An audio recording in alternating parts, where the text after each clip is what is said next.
Welcome to this lesson on music theory you need to know to compose. Today I will share a few tips to help you compose music if you are lost and unsure of what to do in composition. These are all music theory concepts that can serve as guidelines and give you some inspiration, but by no means are you forced to do any of these things. Here are 8 music theory tips for improving your composition. The first topic you must learn is how to create chords from letters and chord qualities. For example, if I tell you to notate a D major chord, you should be able to write every note of the chord out on the staff. The 4 common chord qualities are major, minor, diminished, and augmented. You need to learn how to spell any chord given its pitch letter and chord quality.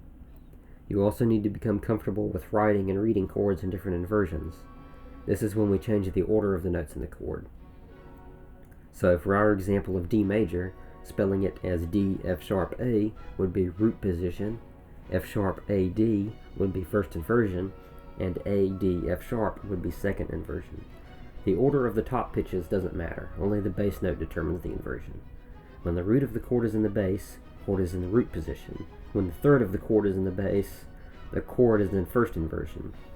When the fifth of the chord is in the bass, the chord is in second inversion. As far as where I got the numbers from, like root, third, and fifth, that is the distance or interval between the root of the chord, which would be D in this example, and the other pitches. So you simply count the distance and letters between them. So the third F sharp would be 3 notes higher than D, and the fifth A would be 5 notes higher than D. The next thing you need to understand is diatonicism. You need to become comfortable writing out the scales and chords that are available to you diatonically in any key. Start with learning the major scale, as it is the most simple mode, then learn the natural, harmonic, and melodic minor scales. You should also learn the harmonic functions of each chord in your key. For example, learn about how to use the 2 and 4 chords as predominant harmony, and the 5 chord as dominant harmony.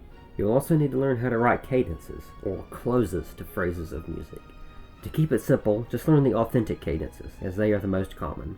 These involve a motion from the 5 chord to the 1 chord. You do not need to worry about the different flavors of authentic cadences. Just learn how to close your phrases with the 5 or 5/7 chord going to the 1 chord. Learn how to modulate to closely related keys via common ground between your original key and your target key. Pivot chords can serve as such common ground and provide a smoother modulation to other keys. For example, if we're in the key of C major and want to modulate to G major via a pivot chord, we can see that the 6th chord in C major is also present as the 2 chord in G major.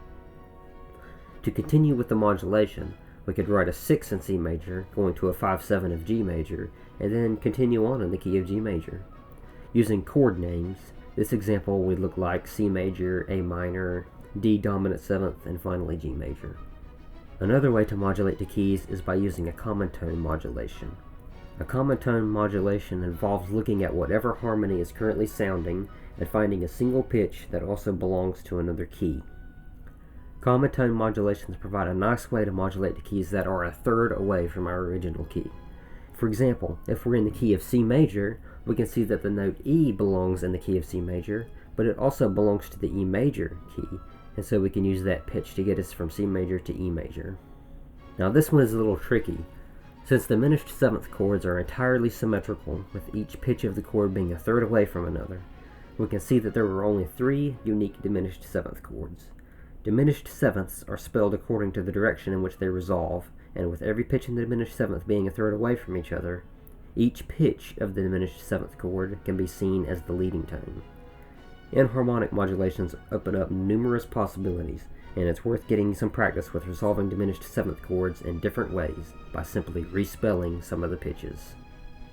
The Neapolitan Sixth is a really simple chord and can provide some interesting sounds to your composition.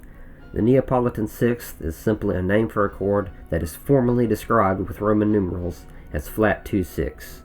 That is, for any key, you take the 2 chord, flatten it, make it major, and put it in first inversion.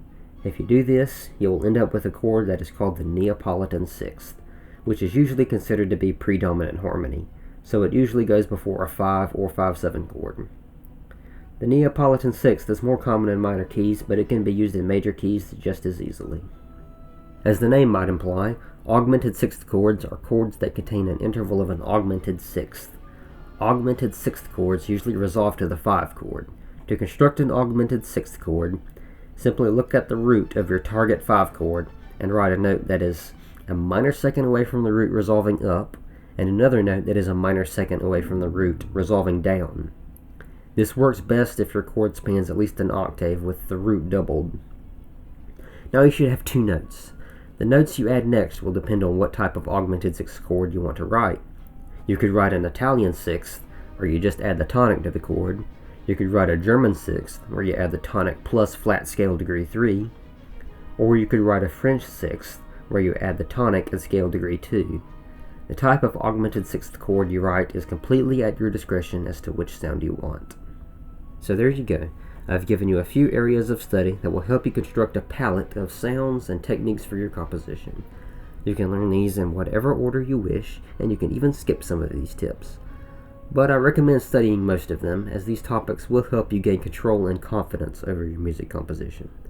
If you found this video useful, please consider liking and subscribing. Thank you for watching, and I'll see you in the next video.